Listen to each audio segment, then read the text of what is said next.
দেশে উদ্বেগজনক হারে বাড়ছে শিক্ষিত বেকারের সংখ্যা। বাংলাদেশ পরিসংখ্যান ব্যুরো বা বিবিএস এর হিসেবে দেশে প্রতি ৩ জনের একজন উচ্চশিক্ষিত এখন বেকারের খাতায়, যা গেল ৮ বছরে উঠেছে দ্বিগুণের ওপরে। এজন্য প্রচলিত শিক্ষা ব্যবস্থা এবং কর্মসংস্থানের অভাবকেই দুষছেন বিশেষজ্ঞরা। তারা বলছেন সময় এসেছে সময় উপযোগী শিক্ষা ব্যবস্থা তৈরির। বিস্তারিত মামুন আব্দুল্লাহ রিপোর্টে। মোসাম্মদ আফরি আজাদ প্রাচ্যের অক্সফোর্ড খ্যাত ঢাকা বিশ্ববিদ্যালয়ের দর্শন বিভাগ থেকে স্নাতক শেষ করেছেন বছর 4 আগে, কিন্তু বেকারত্ব ঘোচাতে পারেননি এখনও। কাঙ্ক্ষিত চাকরির খোঁজে তাই মোবাইলের বিভিন্ন ওয়েবসাইটেই সময় কাটাতে হয় তাকে। যখন ভাইবা বোর্ড ফেস করে তখন বলে যে এক্সপিরিয়েন্স দরকার, কিন্তু আমাদেরকে সেই এক্সপিরিয়েন্সটা হওয়ার জন্য তো আমাদেরকে স্কোপ দিতে হবে, সেই স্কোপটাই আমরা পাচ্ছি না। আবার দেখা যাচ্ছে যে কম সংখ্যক পদের বিপরীতে এত জন ক্যান্ডিডেট, এইগুলো কি বলবো, খুবই আনএক্সপেক্টেড।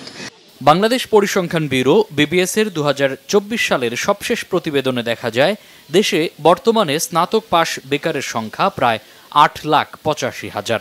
2017 সালে এই সংখ্যা ছিল এর অর্ধেকেরও কম, প্রায় 4 লাখ।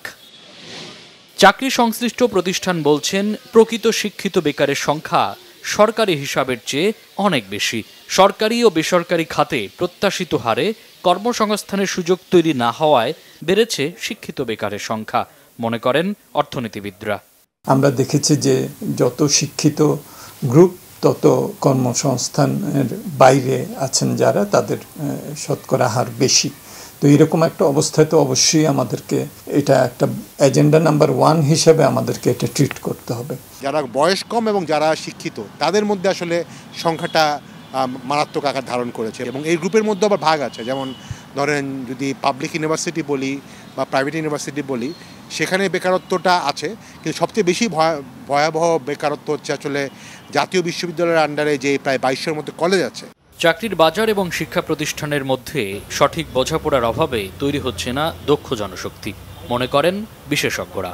আমাদের ইন্ডাস্ট্রি বা ইকোনমি গ্রো করছে একভাবে, কিন্তু আমাদের স্কিল বা আমাদের যারা পড়াশোনা যারা করছে তারা অন্য এক জায়গায় সাবজেক্টগুলিতে পড়ছে। তারা হয়তো কথা ইতিহাস পড়ছে, সোশ্যোলজি পড়ছে, ওগুলি দিয়ে তো আসলে কোনো ফ্যাক্টরি তাদেরকে ওই স্কিল দিয়ে তো আসলে চাকরি দেবে না। আমাদের যারা কারিগরি শিক্ষার মধ্যে আছেন তাদের আমরা দেখেছি যে তাদের যেটা পড়ানো হয় এবং শ্রমবাজারের যে চাহিদা তার মধ্যে বিরাট একটা পার্থক্য থেকে যাচ্ছে।